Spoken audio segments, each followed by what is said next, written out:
संबरे नमो नमो नमो नमो नमो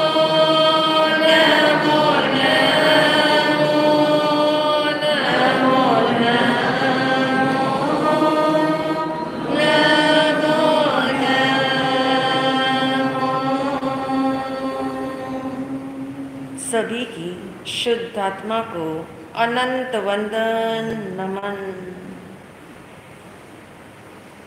एक व्यक्ति परेशान है क्योंकि 6 महीने पहले उसने एक नया घर खरीदा था। नया घर इतना सुंदर था तो उसने सोचा कि ये घर मेरे लिए बहुत लाभकारी रहेगा, लेकिन हुआ ऐसा कि 6 महीने के बाद उसे रियलाइज हुआ कि जो घर का आंगन है उस आंगन के अंदर बबूल के बहुत सारे पेड़ लगे हुए हैं। जब लिया था तब उसमें कांटे नहीं आए थे और उसने देखा भी नहीं, सोचा भी नहीं, और अब ऐसा हुआ 6 महीने के अंदर कांटे आ गए। हवा के झोंके से वो कांटे क्या होते थे, आंगन में गिरते थे और आते जाते वो कांटे क्या होते थे, पैरों में चुभ जाते थे। और सबकी शिकायत रहती थी, सेवक वर्ग से लेकर के घर के सभी लोग कहते क्या हो गया, सारा दुख जो है कांटों के कारण है। और उसने निवारण करने के लिए एक विचार किया, कैसे निवारण करूं, पेड़ भी कई सारे बबूल के हैं। और उसने एक दिन बहुत सारे लेबर को बुलाया और कहा कि पेड़ के ऊपर चढ़ जाओ और जितने कांटे जहां जहां दिखाई दे उसको क्या करो, कट करो, उसे जो है वहीं से उखाड़ दो। और इस तरह से उसने 4 दिन लगा करके सारे पेड़ के कांटे क्या कर दिए, हटा दिए, और वो शांत और सुखी हो गया। क्या? क्यों? क्योंकि उस व्यक्ति ने निवारण तो किया, लेकिन निवारण ऊपरी स्तर का किया, वो निवारण मूल स्तर का नहीं हुआ। फिर थोड़े महीने के बाद फिर से कांटे आ गए। इस तरह से हर बार वो लेबरों को बुलाता है, कांटे निकलवाता है। और एक मित्र से उसकी बात हुई और उस मित्र ने कहा इस तरह से तो जिंदगी निकल जाएगी, तू यही काम करवाता रहेगा, तू तो इन पेड़ों को क्या कर दे, जड़ मूल से उखाड़ दे। ये पेड़ जब तक रहेंगे तब तक कांटे चुभते ही रहेंगे। यदि कांटों की चुभन से बचना है तो एकमात्र उपाय है, और वो उपाय है कि बबूल के पेड़ को उखाड़ दे। अब प्रश्न आपके सामने ये है कि यहाँ पर हमारे जीवन के अंदर, हमारे जीवन के आंगन में कौन से कांटे लगे हैं?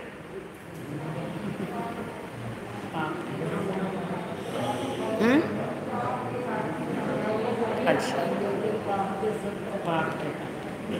थोड़ा सूक्ष्मता से विचार करोगे आपको समझ आ ही जाएगा।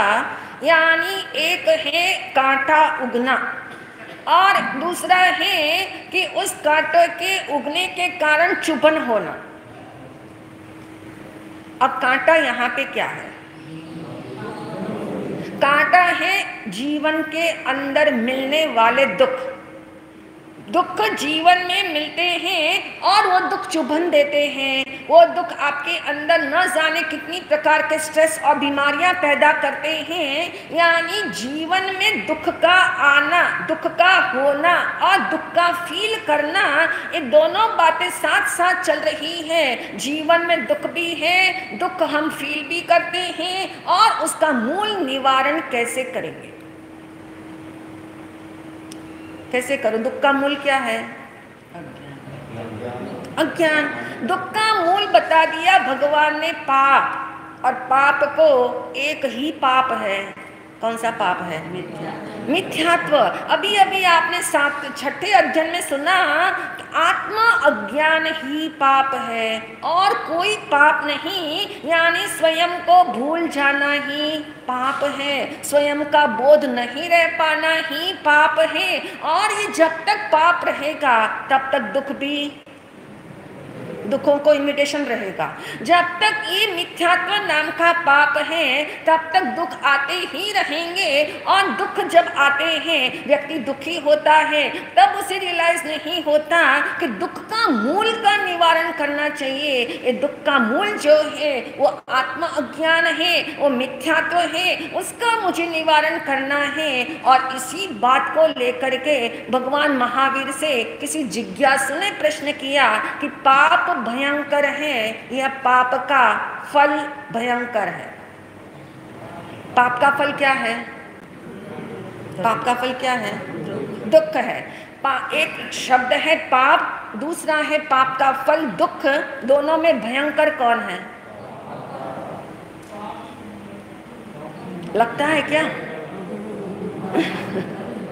बोलने में तो आ ही गया हमें, यानी बोलना तो हम अच्छे से सीख रहे, क्योंकि बोलने के अंदर हमें समझ में आ रहा है कि पाप जो है वही दुख का मूल है, और दुख का जो मूल है वही निवारण करने में आना चाहिए। तो कहने का अभिप्राय, जितना हमें पाप का फल जो दुख है वो भयंकर लगता है, तो उससे भी कई गुना भयंकर क्या लगना चाहिए? पाप। यानी पाप जब तक भयंकर ना लगे तब तक पाप से विराम नहीं हो सकता, तब तक पाप के अंदर ही सक्रिय रहेंगे, पाप में ही रुचि रहेगी, पाप करते हुए भी बोध नहीं रहेगा, क्योंकि मिथ्यात्व उस पाप का बोध होने नहीं देता। और उसी मिथ्यात्व के तले, उन्हीं भ्रांतियों के तले पाप करते हुए भी हम मान नहीं पाते कि मैं पाप कर रहा हूँ, और इसी भ्रांतियों का निवारण करने के उपलक्ष्य में हम निरंतर समझ रहे थे एक एक भ्रांति। नंबर 1 की भ्रांति आपने समझी, कौन सी? अनजान अवस्था में भी जो पाप होते हैं उसका भी फल मिलता है। नंबर 2 हमने समझा कि छोटे छोटे पाप को भी हम इग्नोर नहीं कर सकते, वो छोटे पाप ही बड़े पाप का निमंत्रण लेकर के आते हैं। और नंबर 3 पे हमने सुना कि जो पाप जितनी एकांत में हुए हो और जितना किसी को पता न लगा हो, और हम निश्चिंत हो जाते हैं कि वो पाप है ही नहीं, वो मैंने किया ही नहीं, क्योंकि किसी को पता ही नहीं। जब किसी को नहीं पता तो मेरा मन भी मुझे ये गवाही देता है कि तूने किया ही नहीं है।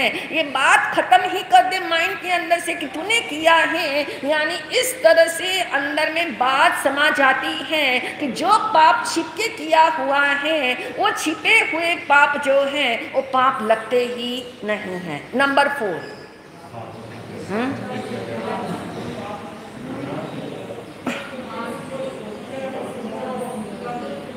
यानी हमने ये समझ लिया कि जो पाप मन से भी सोचा गया हो, काया से नहीं किया गया हो, लेकिन मन के स्तर पे यदि आप जिसका विचार कहते हैं चिंतन चल रहा हो, वो पाप जो है उसका मतलब ये हुआ पाप में प्रवेश तो आपका हो ही गया।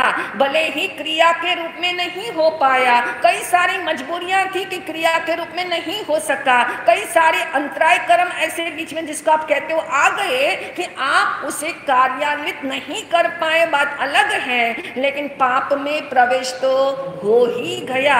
ये हमने चौथी धारणा क्लियर करी। आज हम 5वीं धारणा क्लियर करेंगे, और 5वीं धारणा जो बहुत इंपॉर्टेंट है, अभी तक पाप की बात चल रही थी, अब पाप के फल की बात चल रही है। पाप के फल को लेकर के हमारे भीतर में भ्रांति है, हमारे भीतर में ये भ्रांति है क्योंकि पांचवी भ्रांति जो है वो इस किस्म की है कि वो व्यक्ति मानता तो है पाप को, पाप मानता है, स्वीकार भी करता है, और ये भी उसकी थीम में है कि पाप का फल अवश्य मिलता है। यानी उसकी 3 बातें पक्की हैं कि ये पाप होता है और इस पाप का फल भी मिलता है, और आगे की बात जो है वो उसकी समझ से पार है, क्योंकि वो भ्रांति में है, और उसकी भ्रांति कहती है कि पाप का फल जो मिलता है वो मिलने वाले पाप के फल में बहुत सारे लोग मेरे सहयोगी होंगे। पाप का फल जो मुझे मिलता है उस फल के अंदर, उसको भोगने के लिए सभी लोग मिलकर के भोगेंगे। मान्यता में बैठा है कि है नहीं है? यानी ये समझ में अंदर से जमना चाहिए, ये भ्रांति है अपने अंदर, क्योंकि मुझे मालूम पड़ा कि कोई पाप मैंने किया और वो पाप जो है मैंने मेरे वास्ते ही सिर्फ नहीं किया है, मैंने सबके लिए किया है। अब देखिए, मेरे अपने लिए मैं क्यों पाप करूं? बहुत सारे लोगों की थिंकिंग ऐसी है। बहुत सारे लोग हमें बताते हैं अकेला रहना तो कहते जरूरत ही नहीं पाप करने की।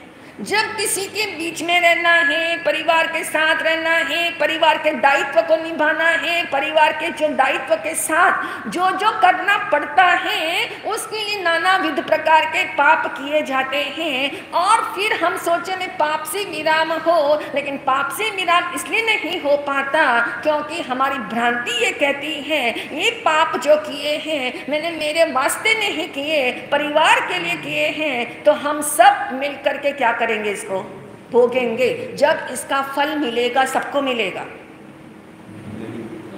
बताओ।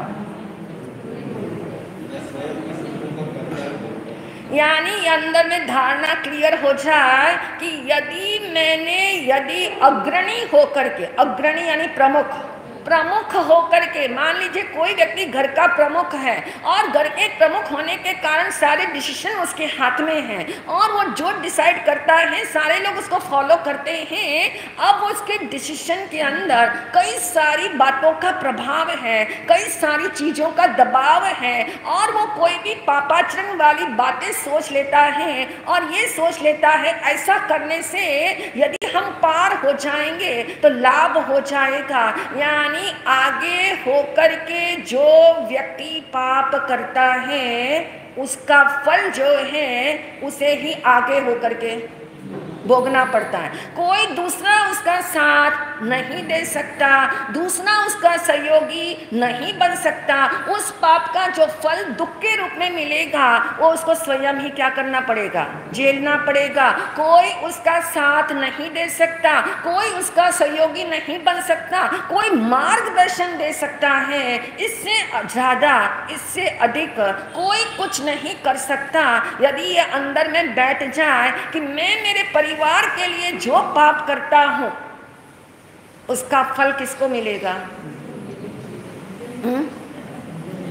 क्योंकि ये इंडिविजुअल बात है, ये एकदम इंडिविजुअल बात है, क्योंकि इंडिविजुअल ही व्यक्ति पाप करता है। हाँ, उसके अंदर जितने लोग शामिल हैं, जितने लोगों का हिस्सा है, जितने लोगों की जैसी भावनाओं की इंटेंसिटी है उसके अनुपात में उनके पाप अलग अलग है। उनको भी पाप का फल मिलेगा, लेकिन उनके अनुपात का मतलब ये ना होगा कि आपने किया है तो शेयरिंग हो जाएगी। जो पाप करने के बाद आपको जो कुछ अचीवमेंट जिसको आप कहते हो मिला है उसकी शेयरिंग तो होती है ना? उसकी शेयरिंग होती है, लेकिन उसकी शेयरिंग भी आप समझ लेते हो कि हमारी हो गई, लेकिन मिलता सबको अपने उदय से है, मिलता सबको अपने उदय से है। भले ही हम मान लेते हैं कि मैंने इतना कमाया और मैंने घर वालों के साथ इतना जो है शेयर किया, लेकिन मिलता सबको अपने उदय से है। देने वाला मैं कोई होता नहीं हूँ। यानी निर्णय बहुत सारे इसके अंदर पक्के करने होंगे कि एक व्यक्ति आगे होकर के पाप करता है, लेकिन एक व्यक्ति आगे होकर के जो पाप करता है दूसरे लोग जो है उस पाप का समर्थन करते हैं। क्या करते हैं? समर्थन मतलब, हाँ, समर्थन मतलब उसको सपोर्टिव में रहते हैं। उसकी फल को, यानी वो जो पाप करके लाएगा उसका जो फल मिलेगा ऐशो आराम के रूप में उसको भोगते हैं। इसका मतलब उसका समर्थन हो गया। और जिसने समर्थन दिया है, जिसने जिस प्रकार की इंटेंसिटी फीलिंग रखी है उसके रूप में उन सबको अपने अपने फल मिल जाएंगे। लेकिन जिसने जो पाप किया है उस पाप का फल तो उसे ही भोगना पड़ेगा, उसमें कोई शेयरिंग नहीं है, कोई हिस्सेदार नहीं बन सकता, क्योंकि नियम ही ऐसा है, जो करेगा, लोकोक्ति है, बहुत सुंदर लोकोक्ति है, जो करेगा वो भोगेगा। और आप जानते हैं वाल्मीकि लुटेरा जिसके जीवन का इतना बड़ा टर्निंग पॉइंट आ गया, किसके कारण? जब इसको ये पता लगा, उसको अभी तक ये नहीं पता था कि मैं अपने घर के लोगों के लिए पाप कर रहा हूँ। रोज रोज की कितनी हत्याएं वो करता था, जंगलों के अंदर 100 गड्ढे निश्चित रूप से खोद करके रखता था, आते जाते लोगों को पकड़ करके धनमाल उसका लूट करके उन्हें मार करके गड्ढे में डाल देता था। ऐसा खूंखार वाल्मीकि केवल एक सोच से बदल गया, और वो सोच दिलवाने वाले उसके सदमे में जो थे वो नारद ऋषि थे, नारद मुनि थे। और वो नारद मुनि ने एक ही सवाल उससे किया कि ये तू पाप जो कर रहा है, क्या इस पाप के अंदर इसका जब तुझे फल मिलेगा तब क्या तेरे घर वाले तेरा साथ देंगे? उसने कहा देंगे, कैसे नहीं देंगे? जब मैंने पाप भी उन लोगों के लिए किया है तो निश्चित ही मुझे सपोर्ट करेंगे, मेरे सहायक बनेंगे, वो भी पाप का फल थोड़ा बहुत बटाएंगे। और ये बात जो है नारद मुनि ने कहा, एक बार घर जाके पूछ किया, घर वालों से पूछ किया। और घर वालों से जब पूछने गया, सबसे पहले अपनी माँ से ही पूछ लिया कि माँ ये बताओ कि ये पाप जो मैं कर रहा हूँ, इतने लोगों को मार रहा हूँ, धन माल लूट रहा हूँ, उसके कारण तुम लोग इतने ऐशो आराम में रहते हो, क्या इस पाप का फल जो है तुम मेरे साथ भोगोगी? तो माँ ने कहा रे आत्मा अलग अलग है। क्या बताया? माँ ने कहा तेरी आत्मा अलग है, मेरी आत्मा अलग है, दोनों के एग्जिस्टेंस अलग अलग है, तेरी फाइल अलग है, मेरी फाइल अलग है, मैं तेरा हिस्सा क्यों भोगूंगी? यानी यहाँ पे कर्म राजा कहता है जो करेगा वही भोगेगा। और ऐसा झटका उस वाल्मीकि को लगा, मेरी माँ ने ही जब मना किया तो मेरी पत्नी कहाँ से हाँ करेगी? इसका मतलब उसे समझ आ गया ये संसार पूरा स्वार्थी है, और नियम ही ऐसा है कि जो करता है वही उसे मिलता है, जो करता है वही उसका भोक्ता होता है। और जो भोक्ता होता है उसे समझ में आ जाए कि मैं मेरे कर्मों का ही भोक्ता हूँ, कोई मेरे साथ बुरा व्यवहार करे तब भी किसका भोक्ता मैं हूँ? मेरे ही कर्मों का। ये मेरे ही कर्मों का फल है कि निमित्तों को कोसना भी समाप्त हो जाएगा, किसी के दोष दिखने ही बंद हो जाएंगे, दोषी को दोष देखना भी जो है वो अच्छा नहीं लगेगा, यानी टर्निंग पॉइंट हो जाएगा लाइफ के अंदर। इसलिए भगवान ने कहा जो पाप मैंने किए हैं उसका फल मैं ही भोगूंगा। ऐसा अंदर में पक्का करो, ऐसा अंदर में इतना पक्का करो कि और कोई इसमें सहायक नहीं बन सकता सिवाय मात्र मेरे क्या? मुझे मेरा आत्मबोध हो जाए तो वो ही मेरा सहायक है। मुझे ये बोध हो जाए कि मैं जो हूँ शुद्ध आत्मा हूँ, मेरे अंदर पाप का प्रवेश नहीं हुआ है, तो पाप से विराम करने में कोई देरी नहीं लग सकती और इस भ्रांति को हटाने में भी कोई विलंब नहीं हो सकता। इन्हीं भावों के साथ ओम शांति।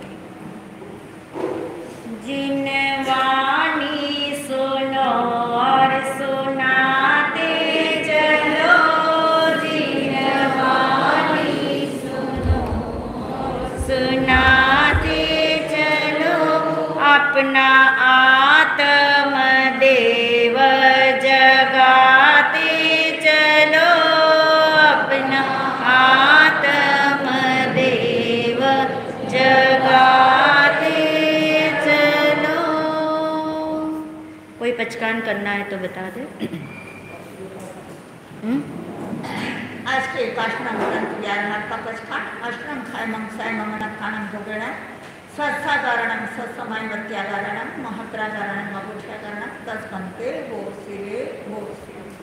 आंबे आज के आंबे ग्रंथ व्याहार का पचकान अष्टम खायमं सायमं अनखानं भोगेणं सत्साधारणं सत्समय